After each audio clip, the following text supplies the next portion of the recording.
Beneath one of the most sacred places on Earth, there exists an entirely different world. A world of dark tunnels, of ancient tombs, of bones nearly 2,000 years old.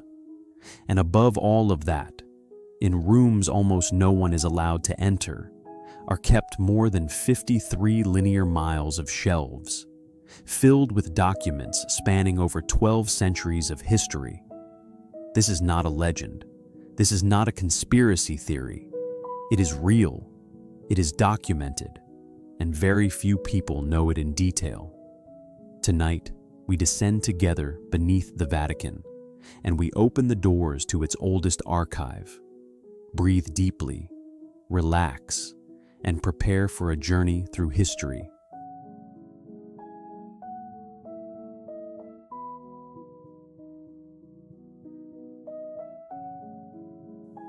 Close your eyes for a moment. Imagine standing in St. Peter's Square, in Rome. Around you, enormous columns rise toward the sky. The largest basilica in Christianity stands before you, imposing, eternal. But what most visitors never get to see lies beneath your feet, and it is also hidden in nearby buildings that almost no one has access to.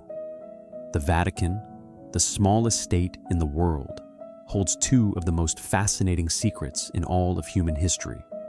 The first lies beneath the basilica itself, a city of the dead, a Roman necropolis nearly 2,000 years old, and at its center, what many believe is the tomb of the Apostle Peter.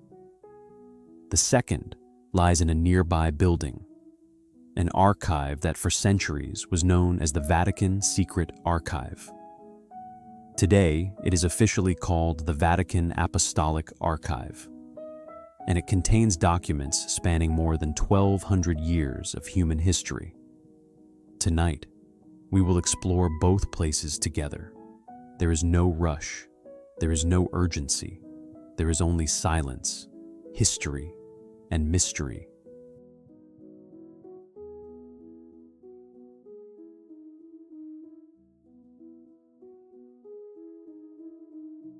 To understand what lies beneath the Vatican, we must travel back nearly 2,000 years. In the time of the Roman Empire, Vatican Hill was not a sacred place. It was a cemetery, a pagan necropolis where Romans buried their dead in small tombs and mausoleums along an ancient road. Some tombs were simple, others were elaborate, with colorful mosaics, paintings, and decorations that can still be seen today. According to the earliest Christian tradition, it was on this very hill that the Apostle Peter was martyred and buried during the persecutions of Emperor Nero in the year 64 AD. For centuries, that tomb was only a legend passed down from generation to generation. But in 1939, something extraordinary happened. Under the orders of Pope Pius XII, a team of archaeologists began secret excavations beneath St. Peter's Basilica. What they found changed history forever. They discovered an entire underground city, ancient streets, perfectly preserved Roman mausoleums, frescoes with colors still vibrant after nearly 2,000 years. And at the center of this entire necropolis, they found something that matched exactly with Christian tradition: a simple monument, built around the year 160 AD, marking what early Christians considered to be Peter's burial place. The excavations continued for years, and in 1968, Pope Paul VI announced something extraordinary. Human bones had been found near that monument, bones belonging to a man approximately 60 to 70 years old, wrapped in purple and gold cloth, a treatment reserved for someone of great importance. Modern scientific studies confirmed the bones belonged to a man from that historical period. Were they really Peter's bones? There is no possible DNA test after 2,000 years. There is no way to confirm it with absolute certainty. But the archaeological evidence, the exact location, the special treatment of the bones, and the unbroken tradition since the earliest Christians make this one of the most fascinating archaeological discoveries related to early Christianity. Today, you can visit this necropolis. It is called the Scavi, which in Italian simply means excavations, but access is extremely limited. Only small groups are allowed entry, with reservations made months in advance, and official Vatican guides. Walking through those ancient streets, beneath the largest basilica in Christianity, is literally walking over 2,000 years of human history.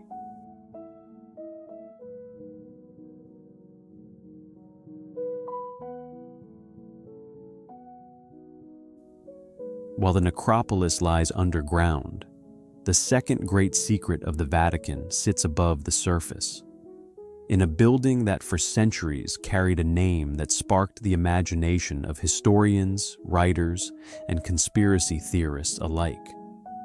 The Vatican Secret Archive. In 2019, Pope Francis officially changed its name.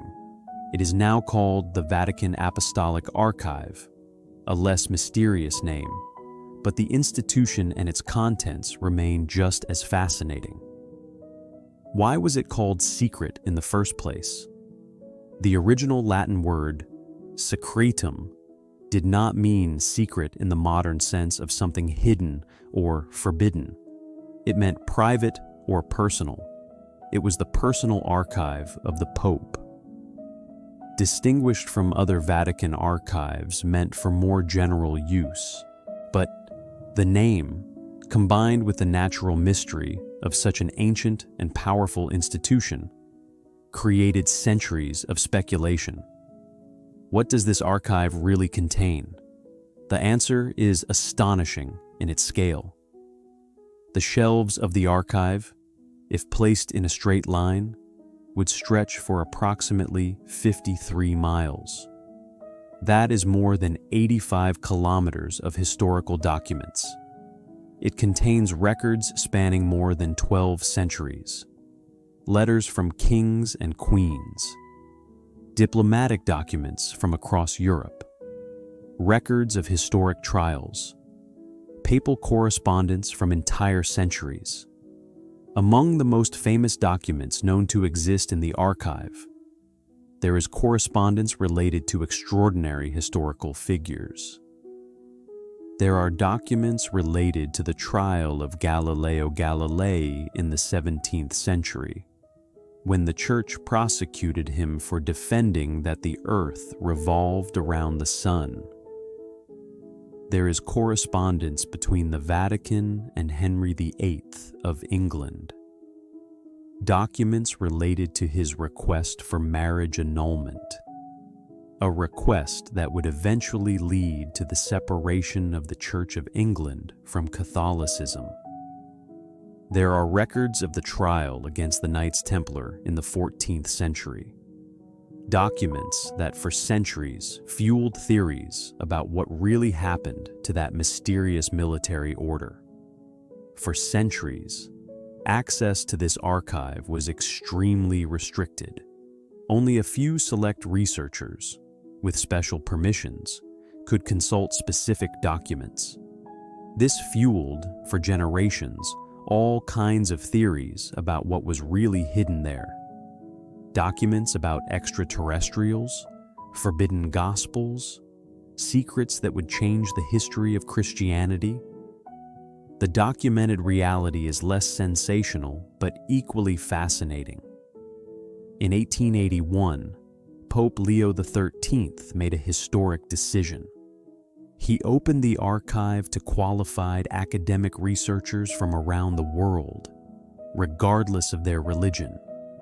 Since then, thousands of historians have studied these documents. And although the access process remains rigorous, requiring academic credentials and formal applications. The institution is far more open than most people imagine. However, with 12 centuries of documents and a limited team of archivists, the reality is that there are entire sections of the archive that even the Vatican's own staff have not been able to fully catalog. Not because anything is being deliberately hidden, but because the scale is simply overwhelming.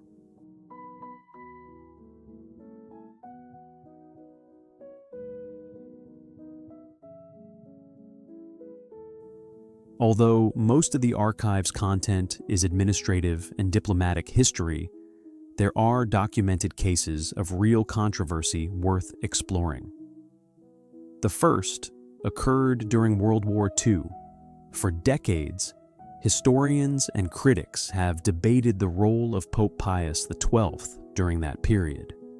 Specifically, what the Vatican knew about the Holocaust and when it knew it. For years, access to documents from that specific period was restricted, which generated intense speculation and criticism.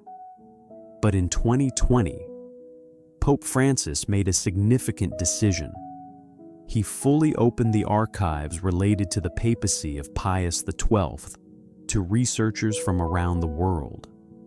Historians from international academic institutions, including Jewish researchers specializing in the Holocaust, began studying these documents in detail.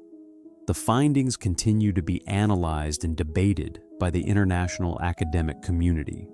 It is a real example of how the archive, far from hiding information indefinitely, eventually opens itself to historical scrutiny. The second documented case of controversy involves the so-called Vatican Codex related to ancient biblical texts. The Vatican possesses some of the oldest biblical manuscripts that exist, including the Codex Vaticanus, one of the most complete manuscripts of the Greek Bible, dating back to the 4th century AD. For centuries, access to this specific manuscript was extremely limited, which generated theories about differences between this text and modern versions of the Bible.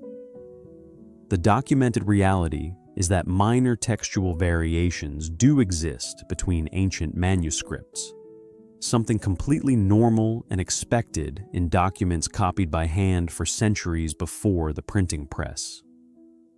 Today, thanks to digitization projects, the Codex Vaticanus is available for academic study on a much wider scale than at any other point in history.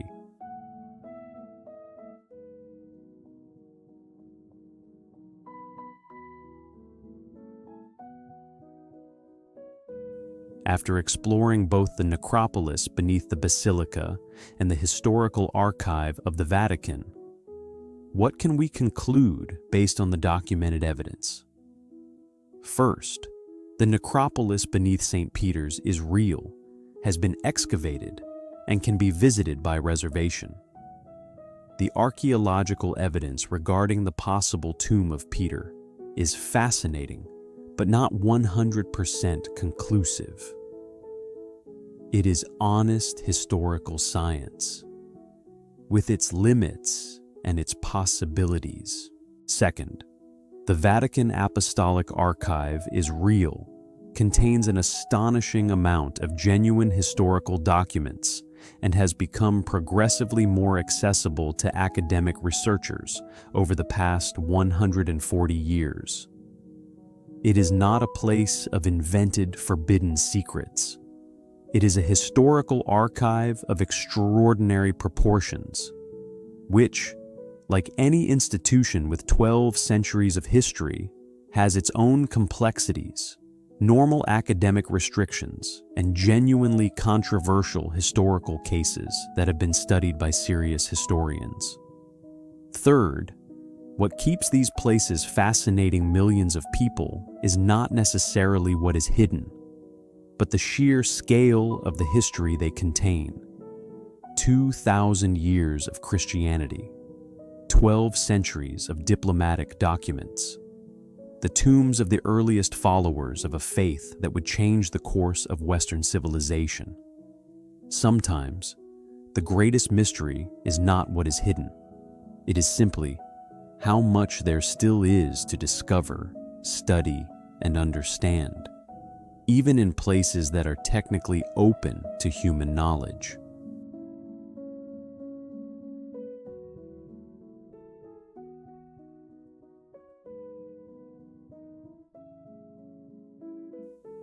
There is something deeply moving in thinking about these two places together.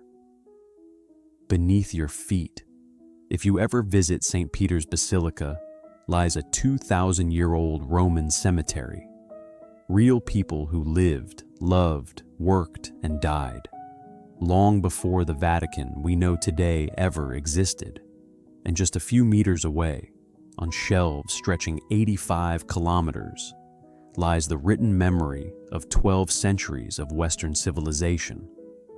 Letters from popes and kings, pleas from ordinary people, records of trials that changed the course of history, diplomatic correspondence that shaped entire nations. It is easy to feel drawn to conspiracy theories, to imagined secrets, to stories of forbidden documents that would change the world if revealed.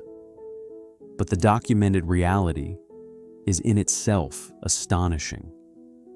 The idea that there exists a place where the written memory of so many centuries of human existence has been preserved, catalogued, and eventually shared with the world, that in itself is one of the great treasures of civilization. We do not need to invent mysteries where something genuinely extraordinary already exists.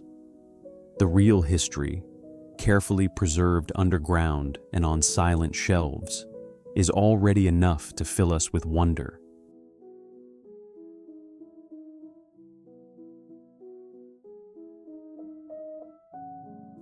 And so, as Rome sleeps beneath the same sky that has watched 2,000 years of history pass by, you too can rest tonight.